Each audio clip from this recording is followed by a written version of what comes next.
Halo Mams, hari ini kita akan bahas edukasi promosi dan pelekatan saat menyusui.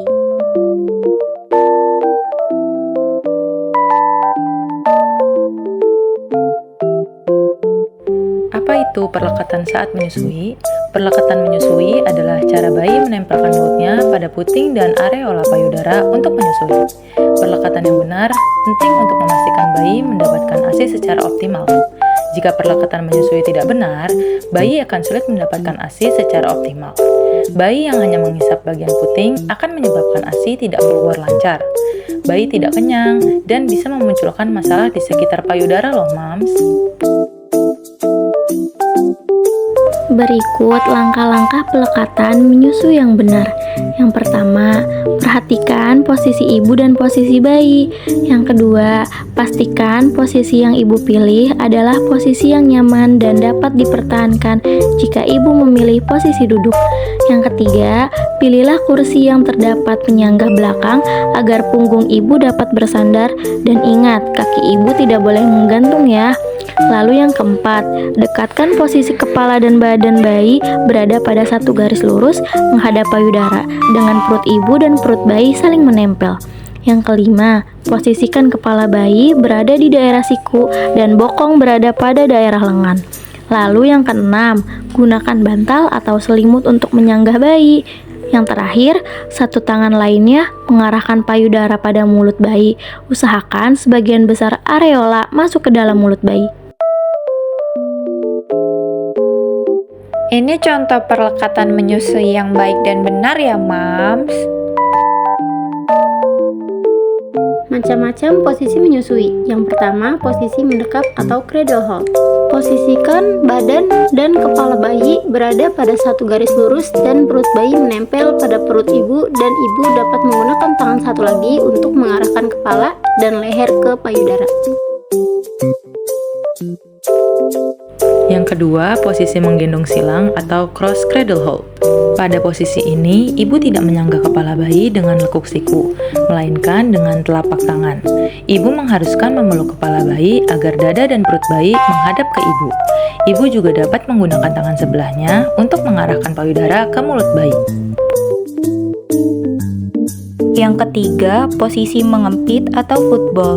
Posisi ini dapat ibu pilih jika ibu menjalani operasi sesar untuk menghindari bayi berbaring di perut ibu.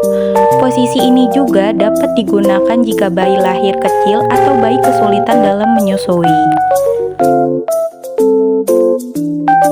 Yang keempat yaitu posisi baring menyamping atau bersisian. Nah, pada posisi ini bisa digunakan pasca ibu persalinan sesar atau pasca persalinan normal untuk mengurangi rasa lebih atau nyeri pada ibu.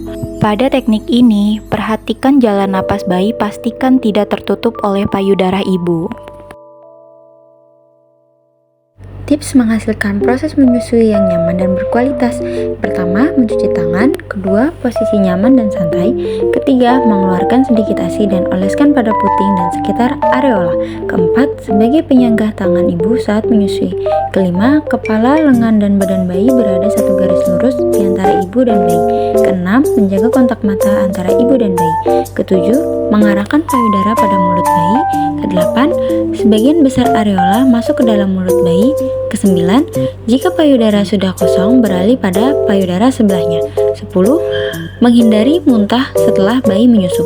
11. Ibu dianjurkan memompa ASI bila payudara dirasa sudah penuh. 12. Meminum suplemen penambah ASI, namun tetap diimbangi dengan frekuensi menyusui. 13. Istirahat cukup dan hindari stres. 14. Frekuensi menyusui. Frekuensi menyusui. Susui bayi sesering mungkin sesuai dengan kebutuhan bayi, sedikitnya lebih dari 8 kali dalam 24 jam. Bayi yang puas menyusu, dia akan melepas payudara ibu dengan sendirinya. Ibu diwajibkan menyusui bayi 2 jam sekali. Bangunkan bayi walau bayi sedang tidur. Nah Mams, ini beberapa tanda bayi yang cukup ASI. Yang pertama, perhatikan setiap 2-3 jam sekali. Yang kedua, bayi tampak puas setelah meminum susu ibu. Yang ketiga, perhatikan frekuensi BAK bayi 6 kali sehari dengan warna urin tidak pekat. Frekuensi BAB lebih 4 kali sehari. Yang keempat, perhatikan BB dan TB sesuai grafik pertumbuhan. Yang kelima, feses berwarna hijau kehitaman hingga kuning. Yang keenam, warna kulit bayi tidak kuning dan terasa kenyal. Nah, itu dia cara perlekatan menyusui yang baik dan benar. Semoga bermanfaat dan bisa diterapkan ya, Mams. Sekian.